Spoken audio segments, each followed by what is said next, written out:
Sayang, isipin nyo, lahat ito brand new. Tinengga natin ng 37 years. Meron tayong krisis ng kuryente sa supply. Meron tayong krisis ng kuryente sa presyo. And yet, itong 620 megawatts, sinayang lang natin. Kung kaya ito hindi umandar ay dahil hindi pinaandar, hindi dahil sira ito. Kaya hindi ito tumakbo ay dahil hindi pinatakbo. Hindi dahil hindi pwedeng tumakbo. Pwedeng tumakbo sana.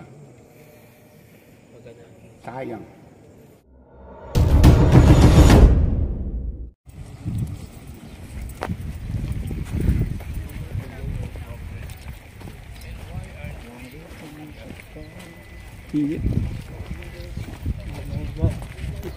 Hindi lang po sa picture, kundi sa personal na po, mga kababayan, makakapasok na tayo sa nuclear power plant dito sa Bataan. Ito yung hindi gawa ni Apple na Bataan.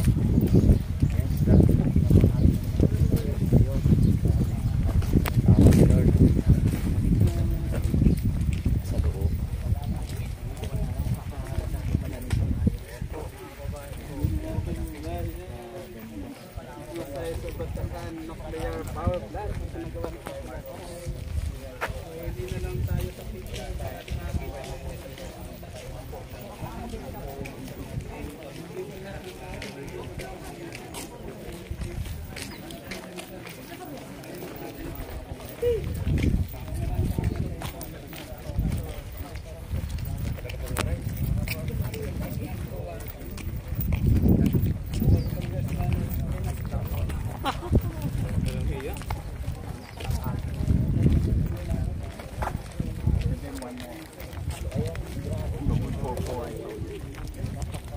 total of how many megawatts Kasi ang bago ngayon na binibenta ng Westinghouse or ng KHMP is 1,000. 1,000 megawatts per Each. ano po yun? Yung APR 1,000. Yung binenta sa United Arab Emirates is APR 1,400. 1,400. Pero meron din silang ginagawang mas maliit, which is the APR 1,000, which is mas bagay sa atin. Or pwede rin AP 600, right? So halos kasing laki nito na brand yung Westinghouse. Tatlo, 6, 12, 18, 24. Total of 2,400.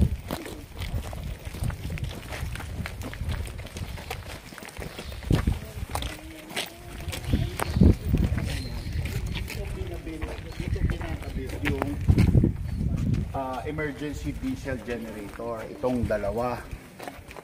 Tinahoy nila, dinala nila sa spag area.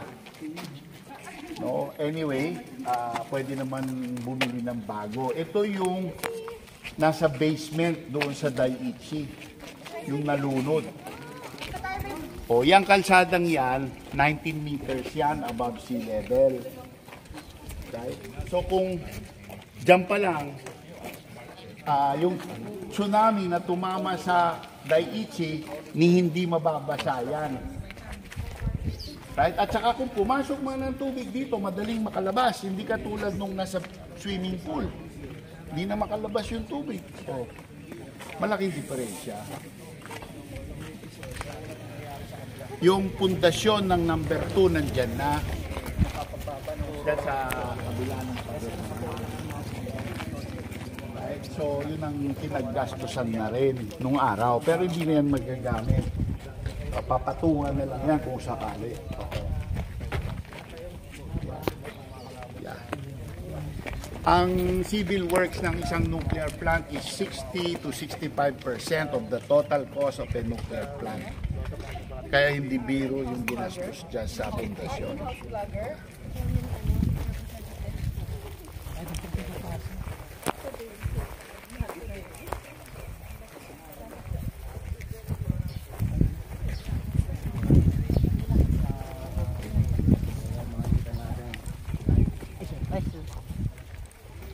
first time.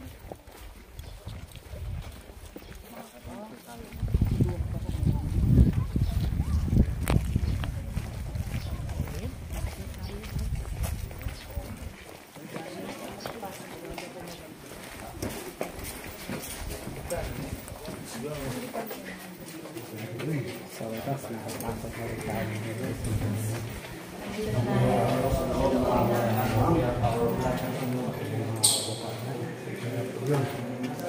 Yan. Ito po yung loob ng nuclear power plant mga kabayan dito sa may Bataan. Grabe.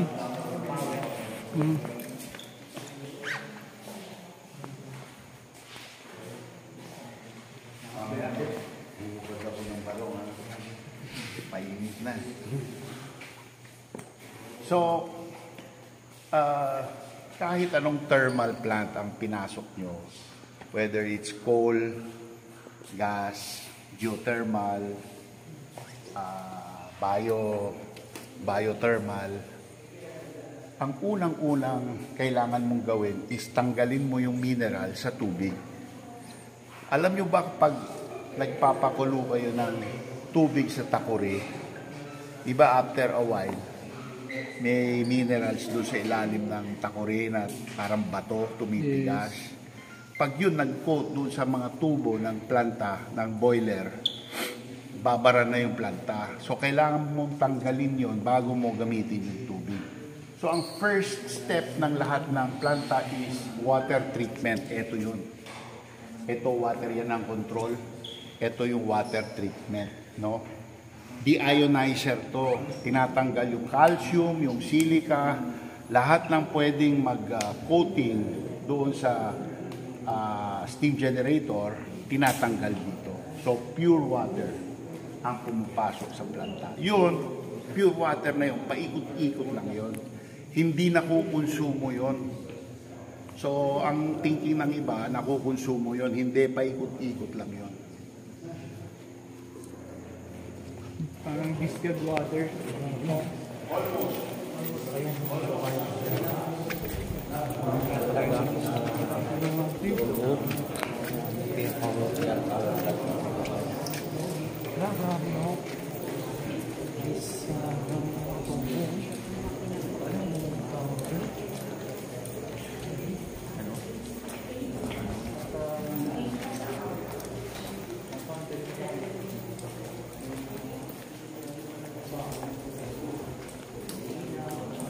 First time ko na makapasok sa loob ng nuclear power plant mga kababayan. Ng malamig na tubig dagat na pinapasok sa loob ng condenser, tawag dyan, condenser, parang condenser ng aircon nyo. Ang tubo ng condenser, titanium. Kasi ang titanium, hindi kayang mabulok sa tubig dagat. So, very inert siya, no? Tsaka maganda ang kanyang heat transfer coefficient. Very efficient siya magpalamig. So, tignan nyo gaano karami. 4 na malalaking tubong ganito kalaki ang nagbibigay ng condensing water, malamig na tubig dagat, para i-condense yung steam, yung turbina kasi nandun na sa taas natin. So, pagka kinondense mo yung low pressure steam na yan, dumaan na yan sa turbina, magiging liquid yan, magkakaroon ng vacuum, hihigupin niya yung nasa ibabaw. So, magiging mas efficient ang ating turbina. So, ito po ang ating reactor, no? Sa Daiichi, boiling water reactor, mula dito, magiging steam na dediretso sa turbina. Wala ito sa Daiichi. Itong atin, PWR, pressurized water reactor. So, itong tubig hindi kumukulo. Nagdadala lang ng init sa isang steam generator. Dito linilikha yung steam na papuntang turbina. Right? So itong tubig na ito under high pressure, hindi pinapakulo ito. Nagdadala lang ng init dito. So anong advantage? Doon sa Daiichi, pag kailangan mong pasingawin to, may dalang konting radiation. Yung atin isolated. Pwede mong pasingawin dito. Walang sasamang kahit konting radiation. So we can cool this to our heart's content by releasing steam to the atmosphere. Wala tayong linalabas na kahit konti. Right? So, malaking diferensya. Itong plantang ito, ikumpara nyo doon. Right? PWR to, yun BWR. Okay? So, may extra circuit ito. Kaya isolated to. Walang ganun option sa Daiichi. Which hindi naman masama kung magte-prevent ka ng bigger disaster. Ang problema, masyado nilang naging takot yung operator na kahit konting palabasin nila, ayaw, kaya lumala. Nag-meltdown to. Okay?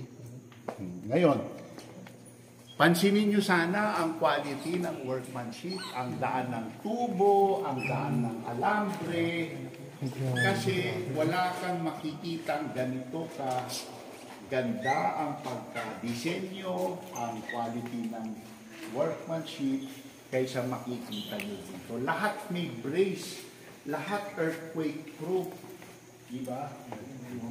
Ang bawat kable may tali, tignan nyo. Mamaya makikita nyo close up.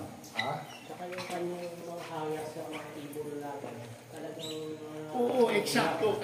Yan yung sinasabi nilang 1,000 of defects. Kasi nung nangyari yung PMI, right, yung mga daanan ng ibang kable, binago. Ayon sa Puno Commission report, ninandato na ayusin ang mga issue na nangyari sa PMI. Kaya, rinidesign ng Westinghouse ang daanan ng maraming kable. Ngayon, sa nuclear, ang bawat palit mo sa disenyong original, kailangan mo ng FCN, ang tawag doon, Field Change Notice. Kinuha ng mga opponent nitong BNPP, sinabi, depekto daw yon. Hindi depekto yon, change order yon. Walang depekto. Mandato ng Puno Commission report para ma-improve yung planta. Ngayon, tinatawag nilang depekto. Hindi po yung depekto. So, walang such thing as libo-libong depekto rito. Walang depekto itong plantang to. Kaya tayo sa taas. Let's go. Taas tayo.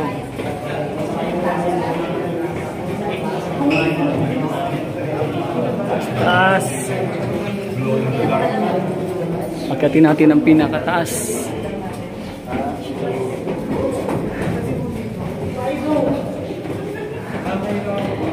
Taas nito.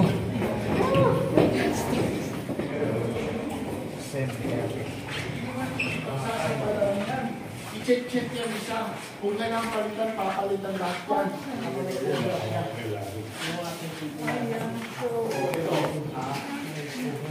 Itong switch gear na ito, lahat ng ito sa loob ng reaction room. So, lahat ng bomba, lahat ng safety equipment, bulbs, lahat ng overload dito. Itong talimento, sa itong pintuan, fireproof ito. Nakikita nyo dito, kung anong meron dito, eksaktong meron din dito. Sabay umaandar yung dalawa. Pag may nasira dito, maandar pa rin yung planta. Kung hindi nila maayos within so many minutes, kailangan nilang patayin yung planta kasi bawal yon. Kailangan may redundancy palagi. Dalawa ang set ng control na gumagana at any time. Parang aeroplano. Exactly. Okay, so yun. Yun ang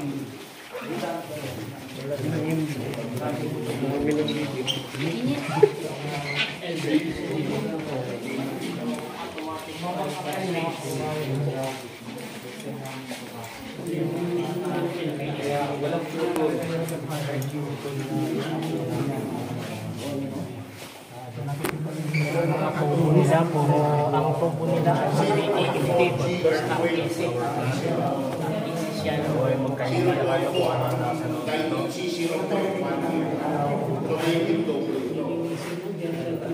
Tignan niyo po yung crack na yan. Yung Grabe gap. ang tibay, ang ganda ng mga balik. Ang tawag po dyan, seismic gap. Ang ibig sabihin, pag may earthquake na malaki, pwedeng gumalaw yung building na yan, hindi tatama dito sa building na to. Kaya merong flexible joint po doon sa baba. Ang sabi po nila, depekto daw yan. Hindi po yan depekto, sinadya po yan. Baga sasayaw. Hipuin nyo po yan, goma na yan. Hipuin yun, yung itim sa baba. Hipuin nyo po. Hindi yan. Sa baba. Yan. Oh. Ano yan, rubber? Malambot nga. So, yan ang Dito rin mo. Dito, tignan nyo rin dito.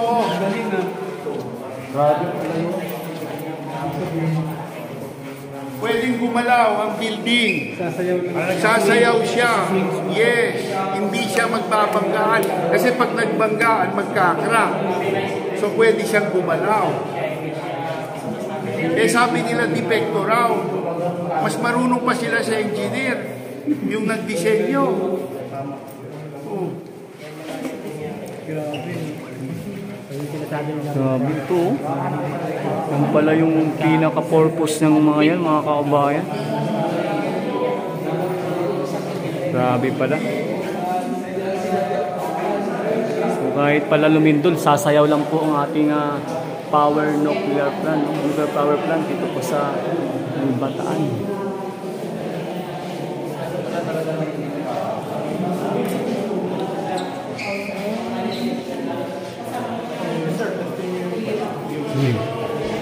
Ipuin mo bro. Yung pagitan po. Ito. Pwede mong pindutin. Ito sir? Ito? Ayun nga no. Parang ano nga siya? Rubber, parang rubber oh. Magbubog po yan pag Ano lang pala siya?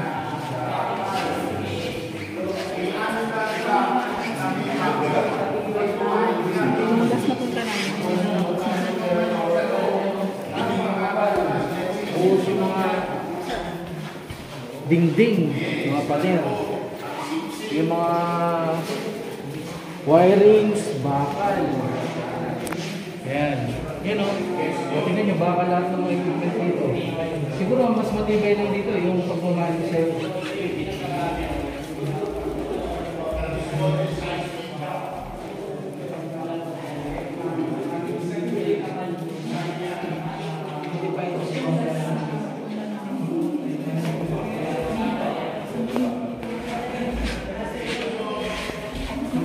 Pito. Intact lahat. Sarado yan. So, pagbukas mo nito, kailangan pumasok muna kayo, sara nyo. Kung hindi, hindi mabubukas sa inyo. Okay? Airlock tawag dito. Airlock. Tapos ito kung walang kuha. Ito na pa hindi na natin. Parang Grabe oh. mas matibay pa sana ng bangko. Oo. Sulit. This way. Dito po, dito. Dito po, dito. Okay na? Kompleto na? Dito ka lang. Kompleto na? Kulang pa? Kulang pa sir. Mamaya, may video ako, nagka-crash ang aeroplano dito sa containment. Pwede kong pakita. Ang sabi ni Bishop Sok Villegas, fisherman daw ang nag-welding. Itong welding. Challenge ko kayo, umanap ng ganitong kagandang welding sa buong Pilipinas. Hindi fisherman ang nag-welding po yan. Mga na-train sa Amerika na naging certified ng American Welding Society. Sayang, yung paborito kong pakilala sa inyo namatay about 2 weeks ago. Natake sa puso, matanda na. Babae. Bakit babae? Magandang pulso ng babae. Magaling mag-record keeping ang babae. Kaya hinire nila nurses tsaka babae. Yun ang pinatraining sa Amerika. So dito, ito, ganito, sa Amerika, 20% X-ray inspection. Dito dahil sa Pilipinas ginawang 100% X-ray inspection. So pwede kong sabihin na itong planta mas maganda ang pagkayari kaysa yung parehong planta na ginawa sa Amerika. Dahil mas matindi ang X-ray inspection requirement.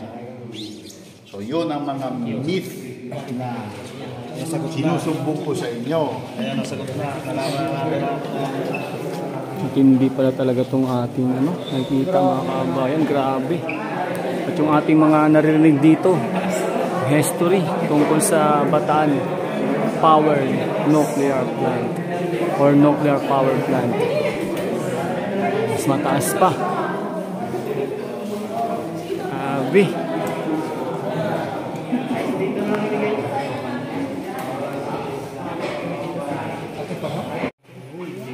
Tulog itong ating planta. Tulog. Okay. Ang nagbubuhat niya nung pinasok yan dito, yung polar crane na yan. Yan ang nagbuhat ng lahat ng makinarya dito. Ayun yung crane sa taas.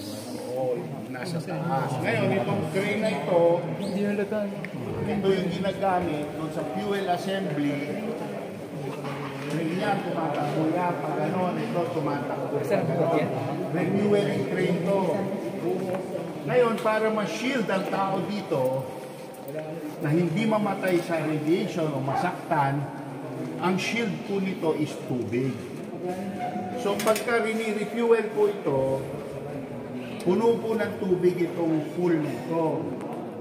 Okay, yung assembly, tumatakbo sa ilalim ng tubig. Yung tubig ang shield natin.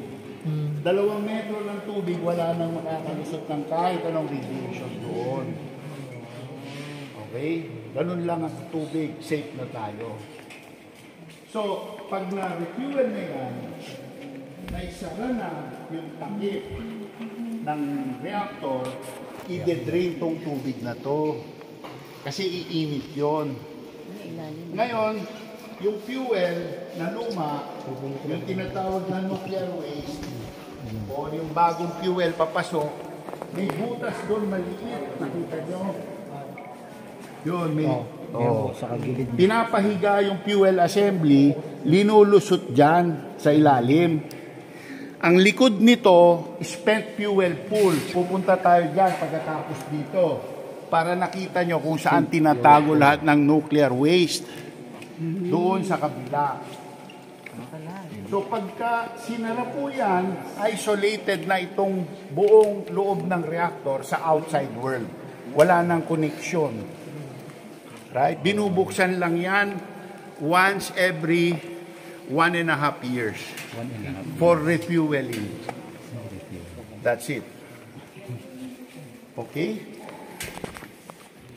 Okay, let's go. So, pagka Kita naman pala yun dito. may ventilation, kaya hindi ganito kainit, no? May fresh, may air dito pumapasok na hindi ganito na papawisan tayo. So kung masusunod yung batas, super overcapacity ito sa magiging laman na spent fuel na ito. Ibig sabihin, super safe. No, kahit na iwanan mo ito ng ilang buwan na hindi mo lagyan ng tubig, hindi mauubos ang tubig dito. Okay, so ganun. Nandun yung pinakita kong port sa inyo, doon sa ilalim kanina. Diyan ang connection niyan. Sa ilalim, ganun yung port, yung ganun, lawan nyo.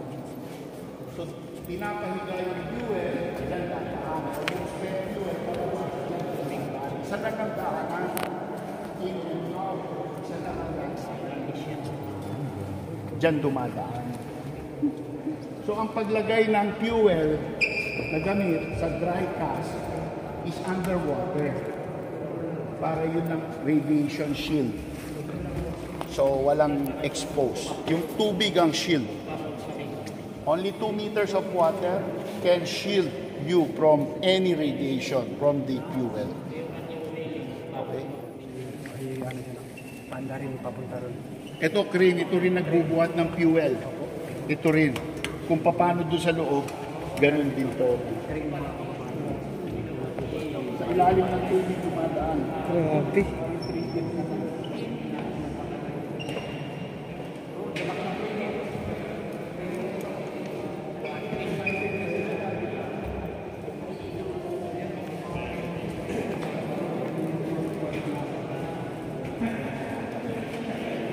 Bro, tara. Yan o.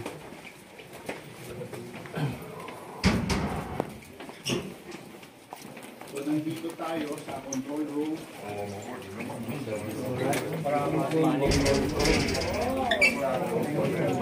Control room. Ayan, sa control room na tayo.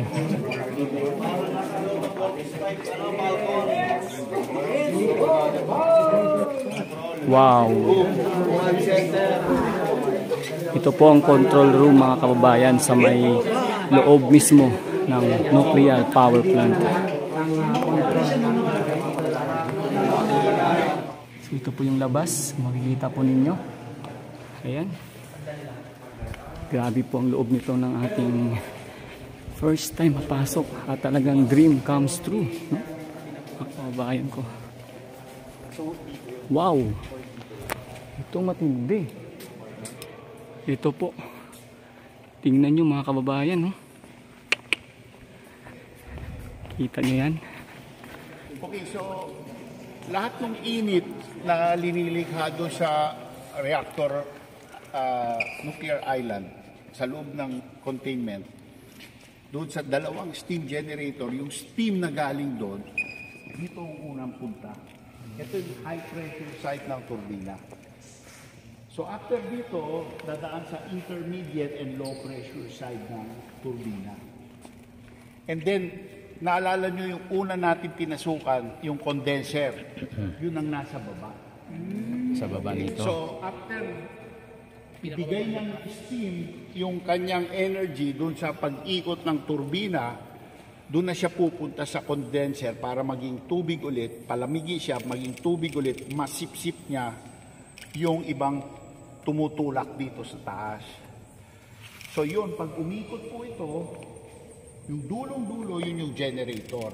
Yun ang magbibigay ng 620 megawatts. 620,000 kilowatts na kuryente. O, yun na yun. Kuryente na yun. Lalabas na yun sa planta, pupunta na sa transmission line, diretso na sa Manila yun. At kung saan kailangan. Sa grid, sa Luzon grid. No? Noong dinisenyo itong plantang ito, itong modelong to, ito ang pinakamalaking single unit ng Westinghouse. Ngayon ito nasa middle of the road na lang. Meron na sila ngayon na doble ang laki kaysa rito. O mahigit pang doble. So, hindi na ito top of the line. Nung araw, ito ang pinakamalaki. Hindi na ngayon. So, sayang, isipin nyo, lahat ito, brand new, tinengga natin ng 37 years. Meron tayong krisis ng kuryente sa supply. Meron tayong krisis ng kuryente sa presyo. And yet, itong 620 megawatts, sinayang lang natin. Tumakbo na ang PNPP. Noong 1984, ng Marso, natapos niya yung kanyang hot functional testing. Ano pong ibig sabihin yun? Gamit niya ang kuryente, pinaandar niya lahat ng bomba sa loob, water pump, yung nagsisirculate ng primary circuit. Kasi megawatts yun, iinit yung tubig. Pag uminit yung tubig, enough mag-generate ng steam sa steam generator. napaikot nila ito ng 5 megawatts on and off for a few months. Na-testing lahat ng makina rito, kaya hindi nila pwede sabihin white elephant ito. Kung kaya ito hindi umandar ay dahil hindi pinaandar, hindi dahil sira ito. So dapat suriin nyo po yan, ipaliwanag nyo sa taong bayan. Kaya hindi ito tumakbo ay dahil hindi pinatakbo. Hindi dahil hindi pwedeng tumakbo. Pwedeng tumakbo sana. Sayang. Okay. And that ends our tour. Pwede lang itanong kayo. Unless you have questions. Yan, ano? Okay na. Masagot na lahat.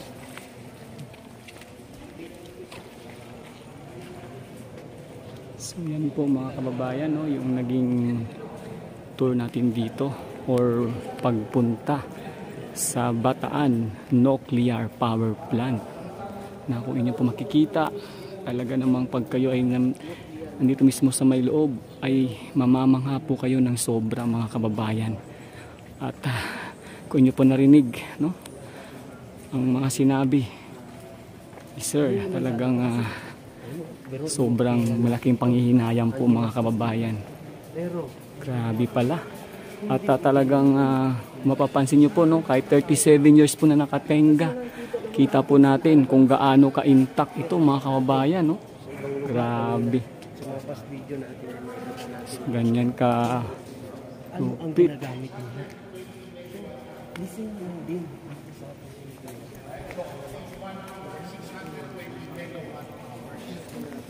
Pero 620 Yung pinakamalaking generator sa buong mundo.